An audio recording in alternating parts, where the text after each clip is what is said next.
नमस्कार मित्रों, कैसे हैं आप।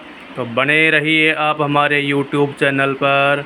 तो आज हम सभी कक्षा 10 की प्रश्नावली 1.4 कंप्लीट करने वाले हैं। तो आइए आज हम करते हैं प्रश्नावली 1.4, जिसका पहला प्रश्न आपके समक्ष पेश है। तो देखते हैं। ये पूछ रहा है शांत और अशांत। ये दशमलव प्रसार बताने हैं आपको कि ये कौन सी संख्या का दशमलव प्रसार शांत है और कौन सी का अशांत है। तो चलिए हम पहले दशमलव प्रसार की चर्चा कर लेते हैं। पहले हम आपको ये बताते हैं कि दशमलव प्रसार क्या है, क्या होता है दशमलव प्रसार। तो देखो, दशमलव जो प्रसार है वो हम किसी भी संख्या में भाग देते हैं तो मालूम चलता है कि दशमलव प्रसार क्या है। तो ये दशमलव प्रसार दो प्रकार के होते हैं मित्रों। एक तो होता है शांत और एक होता है अशांत। ये दो प्रकार के दशमलव प्रसार होते हैं, शांत और दूसरा है अशांत। ठीक है मित्रों, ये हम बताने वाले हैं कि शांत कैसे होगा और अशांत कैसे होगा। अब अशांत भी जो है दो प्रकार के होंगे। अशांत जो दशमलव प्रसार है वो दो प्रकार के होंगे। एक तो आवर्ती, अशांत आवर्ती, और एक अशांत अनावर्ती। आवर्ती का मतलब होता है कि कोई भी संख्या रिपीट हो, यानी दोबारा वही संख्या जाए तो आवर्ती होगी, और संख्या अगर रिपीट नहीं हो रही है भाग देने पर तो वो हो जाएगी अनावर्ती। तो ये दो प्रकार के दशमलव प्रसार, शांत और अशांत। और अशांत के भी कितने प्रकार हुए? दो, आवर्ती और अनावर्ती। तो हम पहले शांत के बारे में विस्तार से चर्चा करते हैं। क्या होता है दशमलव प्रसार शांत। तो देखो बच्चों, जब हम किसी भी संख्या में भाग देते हैं ना, किसी भी संख्या में किसी संख्या का भाग देते हैं तो या तो पूरा पूरा चला जाएगा या फिर पूरा पूरा नहीं जाता। हम जीरो लगा के, पॉइंट लगा के बार बार भाग देते रहते हैं। तो इसमें यदि संख्या दशमलव के बाद पूर्णतः विभाजित हो जाए, या तो वो पहले ही पूर्णतः विभाजित हो जाए, या फिर दशमलव के बाद भी भाग दे रहे हैं तो दशमलव के बाद 2-3 संख्या तक भाग देने पर वो पूर्णतः विभाजित हो जाए, तो वो उसका दशमलव प्रसार क्या होगा? शांत होगा। कब होगा? जब दशमलव के बाद पूर्णतः विभाजित होनी चाहिए। कोई भी संख्या हो, अगर वो दशमलव के बाद भी पूर्णतः यानी पूरा भाग जा रहा है उसमें, तो वो दशमलव प्रसार शांत होगा। इसका हम एक फॉर्मूला भी ले सकते हैं दोस्तों। फॉर्मूला इसका हम ले सकते हैं 2 की घात n और 5 की घात n। भाई हम अगर बिना भाग दिए हुए मालूम करना है, ये तो एक तो हम भाग दे के पता लगा सकते हैं कि दशमलव प्रसार शांत है या अशांत। एक हम बिना भाग दिए भी मालूम कर सकते हैं। अगर हर संख्या में, हर यानी नीचे की संख्या, बटा की संख्या, भाई भिन्न में दो संख्या होती है, अंश और हर। तो हर यानी नीचे की संख्या का गुणनखंड 2 और 5 आए, गुणनखंड में 2 और 5 आ जाए तो भी क्या मानेंगे हम? दशमलव प्रसार शांत। जैसे संख्या लें हम 1/10। अब इसमें 1 तो अंश है और 10 हर है, ठीक है ना। अब या तो हम भाग दे के पता लगाएं, 1 में कितने का भाग दें? 10 का, या फिर इस फॉर्मूले के हिसाब से लगाएं तो 2 की घात n और 5 की घात n। तो 10 का गुणनखंड 2 गुणा 5 हो गया ना। 10 का गुणनखंड 2 गुणा 5 ही होता है। तो देखो 2 भी आ गए इसमें, और क्या आ गया? 5 भी आ गया। 2 की घात 1 हो गई और 5 की घात भी क्या हो गई? 1। तो इस फॉर्मूले के हिसाब से बिल्कुल फिट बैठ रहा है ये। तो बताइए इसका दशमलव प्रसार क्या होगा? शांत होगा। क्या होगा? शांत होगा। इन दोनों के अलावा कोई तीसरी संख्या नहीं आनी चाहिए, 2 और 5 के अलावा। अगर कोई गुणनखंड में तीसरी संख्या आ गई तो होगा अशांत। अब चलो भाग दे के देख लेते हैं कि इसका दशमलव प्रसार है क्या। तो 1 में 10 का भाग दिए, 0 बढ़ जाएगा, और फिर 0 लगा के इधर पॉइंट लगा लेंगे। तो 10 में 10 का भाग कितनी बार गया? 1 बार। शेषफल क्या बचा? 0। यानी दशमलव के बाद पूरा भाग गया ना, शेषफल 0 बचा। तो दशमलव प्रसार क्या होगा इसका? शांत। अब देखो, ये दशमलव प्रसार हो गया 0.1, ये तो इसका प्रसार हो गया। और किस प्रकार का प्रसार है ये? तो शांत है ये। किस प्रकार का है? शांत। तो ये दशमलव प्रसार हो गया। दो तरीके मैंने बताए आपको, एक तो आप भाग दे के कर सकते हैं, एक मान लो बड़ी संख्या हो बिना भाग दिए करो तो नीचे की संख्या का गुणनखंड करके देख लो। अगर 2 और 5 आ रहा है तो शांत है, अन्यथा अशांत। अब अशांत की चर्चा करें। अशांत में क्या है? पूरा भाग नहीं जाता कभी। अशांत में पूरा भाग नहीं जाएगा। जैसे 3/7 हमने संख्या ली, तो अब इसमें 3 में 7 का भाग देंगे, भाग दे लें तो 7 का भाग नहीं जाता 3 में, तो इधर 0 बार गया। अब यहाँ 0 लगा के पॉइंट लगा लिया हमने, तो 30 में 7 का भाग दें तो कितनी बार गए? 4 बार। 7 चौक 28। अब घटा लेते हैं, शेषफल बचा 2, तो यहाँ उतार लिया 0। फिर 7 का भाग 20 में दिया, कितनी बार गए? 2 बार। 7 दूनी 14। फिर घटाया हमने तो यहाँ पे 6 बच गए, तो फिर 0 लगा ले। भाई 0 लगा के भाग कितनी भी बार दे सकते हो, 60 हो गया। अब 7 का भाग कितनी बार जाएगा? 8 बार। यहाँ 56 घटाया, कितना बचा? 60 में 56 गए 4। फिर 0 लगा लो, 40 हो गया। 7 का पाड़ा बोलो, कितनी बार गया? 7 पंजे 35, 5 बार गया, 35 आया। और फिर घटा लो, घटाया हमने तो 5 बचे। 5 के फिर 0 लगाया 50। 50 में फिर 7 का भाग दो तो 7 और 7 तो 49, 7 बार गए ना 49। या घटा लो, अब 1 बचा, कितना बचा? 1 बचेगा। फिर 0 लगा लो, अब 7 का भाग फिर दो, 1 बार गया, 7 एकम 7। अब बाकी कितना बचा? शेषफल 3 बचा। क्या बच रहा है? 3। फिर 0 लगा के भाग दे सकते हैं हम। या कितनी बार जाता है? वही 4 बार जाएगा। कितना आएगा? 7 चौक 28। घटाएंगे, कितना बचेगा? 2। अब ये देखो आप, 3 में भाग दिया था ना अपन ने, वापिस ये 3 आ गया था, यानी 30 में भाग दिया, ये 30 आ गया 4 बार, और वापिस यहाँ भी 4 आ गया। इसका मतलब वही रिपीटेशन चलेगा। यहाँ शेषफल 2 बच गया ना, यहाँ शेषफल 2 बचा था, यहाँ भी 2 बच गया। अब 2 के आगे 0 लगाएंगे, 20 में फिर भाग देंगे तो वही 2 बार जाएगा। मतलब अब इसमें भागफल में वही संख्या रिपीट होंगी, 4, 2, 8, 5, 7, 1, 4, 2, वैसे ही। अभी वापस 2 बार गया, 6 बच गया, यहाँ भी 6 बचा था ना, वही 0 लगा के भाग देंगे तो वही 8 बार जाएगा। फिर 7 8 56, इसका मतलब यही रिपीटेशन होगा ना। तो 4, 2, 8, 5, 7, 1, मतलब ये संख्याओं की क्या हो रही है? आवर्ती हो रही है। अभी क्या हो रही है? आवर्ती। तो इसके हम बार लगा सकते हैं। ये ऊपर लाइन खींची है ना मैंने, इसको बार कहते हैं।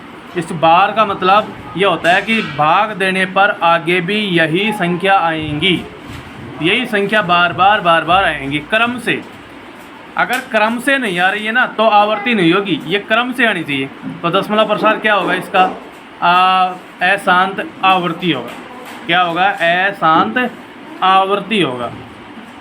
ठीक है ना, क्योंकि बार बार यही संख्या आ रही है और वो भी क्रम से आ रही है। जैसे पिछले क्रम में आई थी 4, 2, 8, 5, 7, 1, वापिस यही संख्या क्रम से आएंगी 4, 2, 8, 5, 7, 1, तो वो आवर्ती होगी।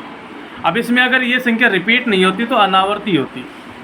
चलो अब इसका पहला प्रश्न देखते हैं। ये कह रहा है बिना लंबी विभाजन प्रक्रिया, यानी ये भाग देने के लिए मना कर रहा है कि भाग मत दो, बिना भाग दिए हुए ये बताओ कि ये दशमलव प्रसार शांत है या अशांत है, ये पूछ रहा है। ठीक है ना, तो हम देखते हैं पहला सवाल। 13/3125।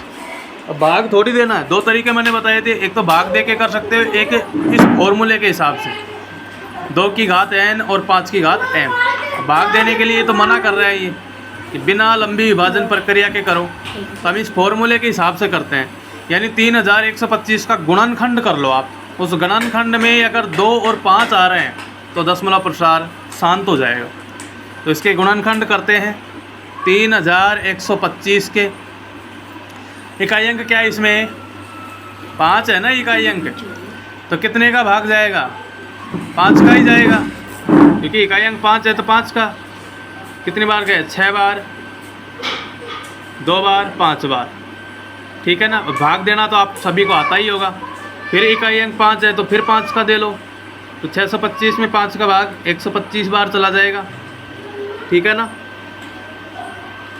अब 125 में फिर 5 का भाग देंगे तो 25 बार चला जाएगा, और 25 में 5 का भाग जाएगा 5 बार, और 5 में गया 1 बार। तो कितना आया भाई, 5 की घात कितनी हो गई, 5। 2 की घात भी आई है क्या, नहीं आई। तो 2 की घात हम लिख सकते हैं इसमें कितनी, 2 की घात नहीं है ना, तो हम 0 लिख सकते हैं। 2 की घात कितनी लिख सकते हैं, 0, और गुणा 5 की घात लिख सकते हैं। इसमें 5 बार आए ना, 5 बार आए ना 5, तो 5 की घात 5 और 2 की घात 0। अब इस फॉर्मूले में सेट हो रहा है ना ये भाई, 2 की घात और 5 की घात। तो बताओ शांत होगा कि नहीं होगा, शांत होगा। कैसा होगा दशमलव प्रसार, शांत, ठीक है ना। अब नेक्स्ट क्वेश्चन लेते हैं।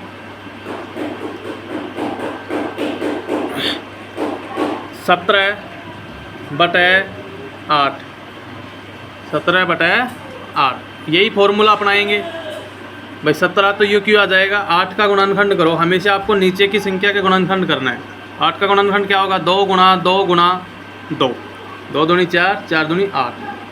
अब इसमें 2 की घात कितनी आई, 3, भाई 3 बार आया ना 2, तो 17/2 की घात हम लिख सकते हैं 3। 5 आया है क्या, नहीं, तो 5 की घात कितनी लिखेंगे, 0। जैसे उसमें 2 की घात 0 लिखी थी ना, तो या 5 की घात क्या लिख देंगे, 0। तो दशमलव प्रसार क्या हो जाएगा, शांत, शांत होगा ना। तो इस फॉर्मूले में बैठ रहा है ये भी। Next question 64/455, 64/455। तो अब ये देखते हैं संख्या, इसमें भी वही फॉर्मूला आएगा, 455 है ये। तो 455 के गुणनखंड कर लो। 455 के गुणनखंड करते हैं, कितना क्या आता है। तो देखो 5 का भाग दिया 9 बार और 1 बार। अब 91 में तो 7 का जाएगा और 13 बार, और 13 में 13 का जाएगा 1 बार। 1 बार 5 आया, 1 बार 7 आया, 1 बार 13 आया। तो इसमें लिख सकते हैं 2 तो नहीं आया ना, नहीं आया। तो क्या आया इसमें, 5 की घात 1 गुणा 7 की घात 1 और 13 की घात 1। 2 की घात इसमें 0 लिख सकते हो आप, कोई दिक्कत नहीं है, और ना लिखो तो कोई दिक्कत नहीं है। लेकिन इसमें ये देखो 7 और 13 और आ गया, ये एक्स्ट्रा संख्या आ गई है। फॉर्मूले में क्या था कि 2 और 5 ही आना चाहिए, कोई तीसरी संख्या नहीं आई गुणनखंड में। अगर तीसरी संख्या आ रही है तो दशमलव प्रसार अशांत होगा। क्या होगा, अशांत, ठीक है ना। 2 और 5 में से ही संख्या आनी चाहिए गुणनखंड में। तो ये समझ में आ गया होगा, बिल्कुल आसान तरीका है, कोई दिक्कत नहीं है। नेक्स्ट 15/1600। अब देखो इसमें तो बिल्कुल ज़्यादा गुणनखंड करने की भी आवश्यकता नहीं है, आप करो तो कर सकते हो। 2 का भाग दिया 800 बार, 2 का भाग दिया 400 बार, आधा करते जाओ। 2 का भाग देने का मतलब सीधा है आधा कर दो, फिर 200 का आधा हो जाएगा 100, और 100 का आधा हो जाएगा 50, 50 का आधा हो जाएगा कितना, 25। अब 25 में 2 का तो नहीं जाएगा भाग, कितने का जाएगा, 5 का, 5 बार, और 5 का 1 बार, ठीक है ना। अब ये 2 की घात कितनी हो गई, कितनी हुई 2 की घात, ये लिख दो आप, 15/2 की घात 6 गुणा 5 की घात कितनी, 2। तो बोलो फॉर्मूले में आ रहा है कि नहीं आ रहा, 2 की घात और 5 की घात को तीसरी संख्या नहीं आना, तो क्या हो जाएगा दशमलव प्रसार शांत। वैसे भी देख लो इसके इकाई अंक में क्या है, 1600 के में 0, तो इकाई अंक में 0 है तो 2 और 5 का भाग जरूर जाएगा, यही आएंगे गुणनखंड, है ना। तो शांत होगा वैसे।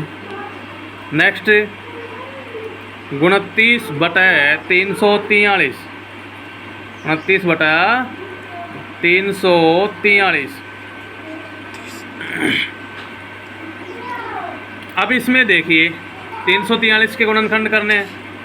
अब एक सीधा सा अनुमान लगा लीजिए, 343 में इकाई अंक क्या है, 3 है। तो इकाई अंक 3 है तो 2 का भाग जाएगा का, नहीं जाएगा, 5 का जाएगा क्या? नहीं जाएगा। इसका मतलब इसके गुणनखंड में तीसरी संख्या जरूर आएगी, क्योंकि 2 का भी भाग नहीं जा रहा, 5 का भी नहीं जा रहा। ठीक है ना। 2 का और 5 का भाग कब जाएगा? जब इकाई अंक में या तो 0 हो या फिर इकाई अंक में 5 होता तो 5 का भाग चला जाता। तो अब इसमें क्या होगा? दशमलव प्रसार अशांत, क्योंकि 2 और 5 इसके गुणनखंड में बिल्कुल नहीं आने वाले। आप चाहो तो इसके गुणनखंड करके देख सकते हो, कोई दिक्कत नहीं है। अशांत होगा इसका दशमलव प्रसार। नेक्स्ट होगा इसमें 23/2 की घात 3 और 5 की घात 2। अब इसमें तो खुद ही दे रखा है 2 की घात 3 और 5 की घात 2, अपने को तो कोई झंझट ही नहीं है, सीधा सा फॉर्मूले में बैठ रहा है। तो दशमलव प्रसार क्या होगा? शांत होगा। ठीक है ना, दशमलव प्रसार शांत हो जाएगा। नेक्स्ट देखो 129/2 की घात 2, 5 की घात 7 और 7 की घात 5। देखो इसमें 2 की घात और 5 की घात तो ठीक है, लेकिन मैंने ये बताया था कि कोई तीसरी संख्या नहीं होनी चाहिए, और इसमें तीसरी संख्या क्या आ रहा है? 7। 7 की घात 5 आ रहा है ना, तो क्या हो जाएगा? दशमलव प्रसार अशांत होगा। इसमें 2 ही संख्या हो, इन दोनों में से कोई सी भी हो या फिर दोनों हो, तीसरी संख्या आई है तो अशांत होगा। कोई दिक्कत नहीं है ना। चलो नेक्स्ट 6/15 है। 6/15। अब 15 में गुणनखंड करेंगे आप तो 3 गुणा 5 होगा ना 15 का गुणनखंड, तो 3 गुणा 5। अब इसमें तीसरी संख्या आ गई ना 3। भाई 2 की घात तो 0 मान लेंगे, 5 भी आ गए, लेकिन 3 क्यों आया? इस फॉर्मूले में 3 तो नहीं है, तो दशमलव प्रसार क्या होगा? अशांत होगा। ठीक है, क्या हो जाएगा? अशांत। यही पहचान करनी है बस, बिल्कुल आसान तरीका है। नेक्स्ट 33/50। 33/50 इकाई अंक क्या है 50 में? 0। इकाई अंक 0 है तो 2 और 5 का भाग जाएगा, और किसी का थोड़ी जाएगा। 3 का नहीं जाएगा, 7 का नहीं जाएगा, 9 का नहीं जाएगा, 11 का नहीं जाएगा। अभाज्य संख्याओं का ही तो देंगे हम भाग, गुणनखंड में अभाज्य संख्याओं के देते हैं। तो 0 है, 2 और 5 का भाग चला जाएगा, तो दशमलव प्रसार क्या होगा? फिर शांत होगा, शांति होगा ना। तो सीधा सा तरीका है, आप इसको गुणनखंड करके देख सकते हैं। 2 गुणा 5 गुणा 5 होगा, तो 2 और 5 ही आ रहे हैं। नेक्स्ट है 77/210। ठीक है ना। अब 210 के गुणनखंड करके देख लो। अब इसमें 0 का अनुमान मत लगा लेना, क्योंकि यहाँ 0 के बाद 21 है, 21 में 3 का भाग जाता है, 7 का भाग जाता है। अब इसके गुणनखंड करके देखो, 2 का भाग दिया इसमें तो कितनी बार जाएगा? 105 बार। अब 105 में तो 2 का नहीं जाएगा ना, कितने का जाएगा? 5 का। कितनी बार? 21 बार। और 21 में कितने का गया? 3 का भाग 7 बार और 7 का भाग गया 1 बार। देखो मैंने बताया था ना कि 3 और 7 का भाग जाएगा। कभी तुम इकाई अंक 0 देख के ही शांत कर दो, नहीं। ठीक है ना, आपको ये कन्फर्मेशन होना चाहिए कि इसमें 2 और 5 के अलावा किसी का भाग नहीं जा रहा। तो 3 और 7 का जा रहा है ना, तो ये तो अशांत है, फिर शांत थोड़ी होगी ये, तो ये हो जाएगी अशांत। तो ये आपके 10 सवाल थे शांत और अशांत के। तो ये मैंने बिल्कुल आसान तरीके से समझाने की कोशिश की है, और मुझे उम्मीद भी है कि आपको अच्छी तरीके से समझ में आया होगा। अब इसका नेक्स्ट क्वेश्चन देखो। ऊपर दिए गए प्रश्न में उन परिमेय संख्याओं के दशमलव प्रसारों को लिखिए जो शांत है। क्या है? शांत है। अब ऊपर लिखे हुए मतलब पहले प्रश्न में जो हमने किया है ना, पहले सवाल पहले प्रश्न में, उसमें जो शांत है ना उनको बताना है, अशांत की कोई चर्चा नहीं करनी। तो देखो पहले में हमने किया था जो 13/3125 था, इसमें शांत था, तो इसको लिख सकते हो आप। और फिर इसका दशमलव प्रसार भी लिख दो, आप भाग दे के कर सकते हो। दूसरे में भी शांत है तो ये संख्या लिख दो। तीसरा अशांत है, इसको नहीं लिखना। चौथे में शांत है तो ये लिख देना। केवल शांत वाले उदाहरण देना है आपको, और उनका दशमलव प्रसार लिखना है। भाग दे के निकाल सकते हो कि भाई दशमलव प्रसार क्या आ रहा है। ठीक है ना। तो जो शांत है उसको लिखना है, अशांत को नहीं लिखना, केवल शांत पूछ रहा है इसमें। तो दूसरा सवाल हो गया पूरा। तीसरा हम करें, तीसरा प्रश्न है, कुछ वास्तविक संख्याओं के दशमलव प्रसार नीचे दर्शाए गए हैं। प्रत्येक स्थिति के लिए निर्धारित कीजिए कि यह संख्या परिमेय संख्या है या नहीं। ये बताना है कि यह संख्या परिमेय है या अपरिमेय है। ठीक है ना भाई। वास्तविक संख्या दो प्रकार की होती है, एक तो परिमेय और एक अपरिमेय। तो आप ये बताना है इसको। चलो करते हैं तीसरा सवाल। ये बताते हैं कि परिमेय है या अपरिमेय। पहले तो मैं आपको परिमेय संख्या की परिभाषा बता दूं। परिमेय की परिभाषा आनी चाहिए आपको। मैंने जब प्रश्नावली शुरुआत की थी, प्रश्नावली 1.1, तब भी मैंने आपको बता दी थी परिमेय संख्या क्या होती है ना। इसकी डेफिनेशन मैंने आपको समझा दी थी। फिर दोबारा से एक बार इसकी डेफिनेशन लिखवा देता हूँ, इसकी परिभाषा। परिमेय संख्या किसे कहते हैं, कैसे पहचान सकते हो आप कि ये एक परिमेय संख्या है या नहीं है। तो इसकी एक पहचान है, इसकी एक परिभाषा है कि वे संख्याएं जो जिन्हें P/Q के रूप में लिखा जाए।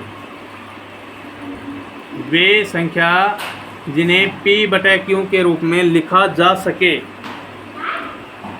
जिन्हें P/Q के रूप में लिखा जा सके, तो वो क्या हो जाएंगी, परिमेय हो जाएंगी।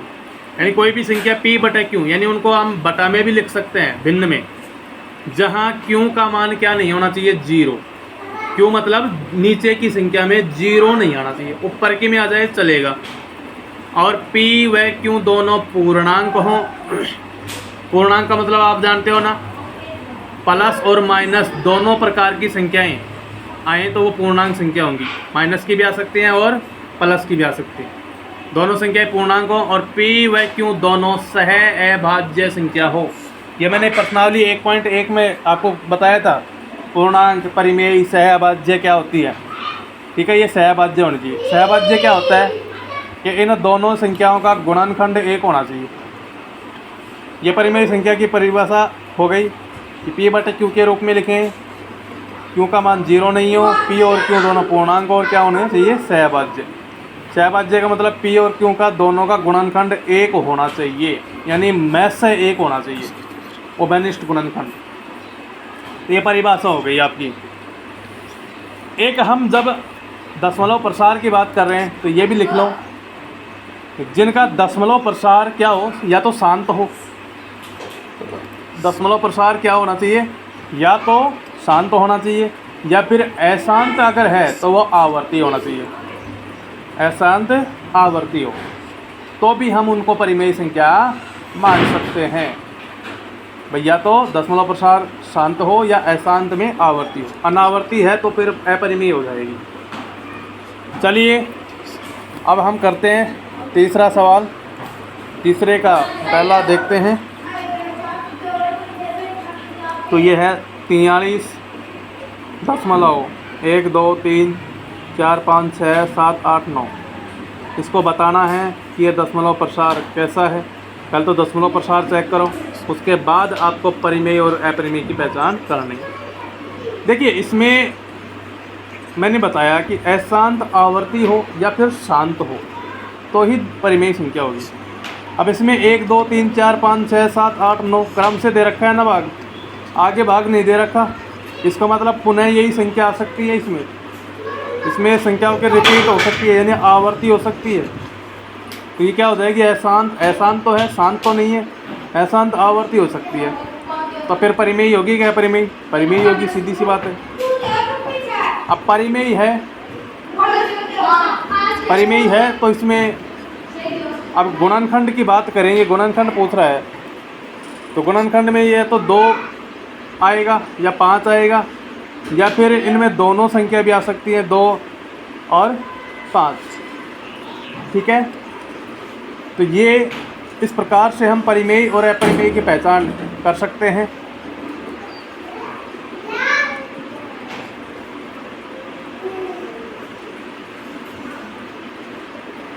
नेक्स्ट क्वेश्चन इसी का 0.1 2 0 1 2 00 1 2 000 1 2 और फोर्थ जीरो यानी 4 बार जीरो, उसके बाद है डॉट डॉट डॉट। ये डॉट डॉट डॉट का मतलब क्या है कि आगे भी इसमें भाग जाएगा, यहाँ संपूर्ण नहीं हुआ है और यहाँ आवर्ती भी नहीं हो रही है, क्या है अनावर्ती, क्योंकि यहाँ संख्या क्रम से नहीं आ रही। 1 2 के बाद 1 जीरो आ रहा है, फिर 1 2 के बाद 2 जीरो आ रहे हैं, फिर 1 2 के बाद 3 जीरो आ रहे हैं, तो क्रम से आवर्ती नहीं हो रही। अगर यहाँ 1 2 के बाद 1 1 जीरो आता तो फिर आवर्ती मानी जाती, तो यह परिमेय हो जाएगी। तीसरा सवाल इसका, इसमें देखो इस संख्या के ऊपर बार लग रही है, ये ऊपर लाइन खिंच रही है नहीं, ये होती है बार, और बार का मतलब बारंबार यानी आवर्ती, इन्हीं संख्याओं की आवर्ती होगी। तो अशांत आवर्ती होगी ये, तो अशांत आवर्ती है तो क्या होगी, परिमेय संख्या होगी, ठीक है ना, क्या होगी, परिमेय संख्या होगी। तो ये आपके शांत, दशमलव प्रसार शांत, अशांत, परिमेय, अपरिमेय, ये मैंने आपको बता दिया। धन्यवाद, थैंक यू, बने रहिए हमारे साथ।